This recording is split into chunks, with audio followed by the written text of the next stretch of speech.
Hello, അപ്പം നമ്മളെ കയ്യിൽ കിട്ടിയിരിക്കുന്ന ഒരു സാംസങ്ങിൻ്റെ M11A11 എന്ന് പറയുന്ന മോഡലാണ് കേട്ടോ. ഇതിൻ്റെ കംപ്ലൈൻറ്റ് ഇയർ സ്പീക്കറിൽ ബാഡ് നോയ്സ്, റിങ്ങറിലും ബാഡ് നോയ്സ് ഉണ്ടാവും. ലൗഡ് സ്പീക്കർ ചെക്ക് ചെയ്തപ്പം വർക്ക് ചെയ്യുന്നുണ്ട്. പക്ഷേ ഇയർ സ്പീക്കർ വെച്ച് കഴിഞ്ഞാൽ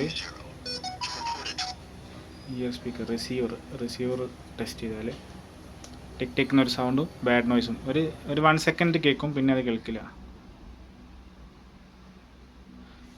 ഇതിൻ്റെ കംപ്ലൈൻറ്റ് വരുന്നത് സ്പീക്കറൊന്നും മാറ്റി നോക്കിയിട്ടൊന്നും കാര്യമില്ല. ഒന്ന് ഫസ്റ്റ് നമുക്ക് മാറ്റി ചെക്ക് ചെയ്യാം. പവർ AC ആണ് ഇതിൻ്റെ പ്രശ്നം. നമുക്കിത് റീപ്ലേസ് ചെയ്യാം. റെഡ്മി 6 Pro എന്ന് പറയുന്ന മോഡലൊക്കെ ഇതിൻ്റെ പവർ AC നമുക്ക് അവൈലബിൾ ആണ്. പഴയ ഫോൺ ഉണ്ടെങ്കിൽ അതിൽ വർക്കിംഗ് ഉള്ള AC നമ്മളെടുത്ത് വെച്ചാൽ സംഭവം നമ്മൾ ചേഞ്ച് ചെയ്തിട്ടുണ്ട്. ഇപ്പം നമുക്കിനൊന്ന് ചെക്ക് ചെയ്ത് നോക്കാം. ഓക്കെ, ഇതിൽ *0* സർവീസ് കോഡ് വർക്ക് ചെയ്യാത്തതുകൊണ്ടാണ് സാംസങ്ങിൽ ഈ കോഡ് ഇപ്പം ഞാൻ ടെസ്റ്റ് ചെയ്തിട്ടോ.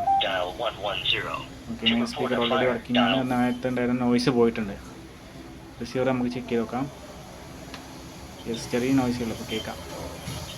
സോറി, ഞാനത് ഫീമെയിൽ വോയിസ് ആയിരുന്നു. മെയിൽ വോയിസ് നമ്മൾ കൊടുത്തു പോയി. ഒന്നും കൂടി ചെക്ക് ചെയ്യാം. റിസീവർ ഓക്കെ, കേൾക്കുന്നില്ലേ? ഫീമെയിൽ സംഭവം റിസീവർ ഓക്കെ, സക്സസ്. ഓക്കെ, അപ്പോൾ ഇതായിരുന്നു നമ്മൾ മാറ്റിയ ഇതിൻ്റെ പവർ AC.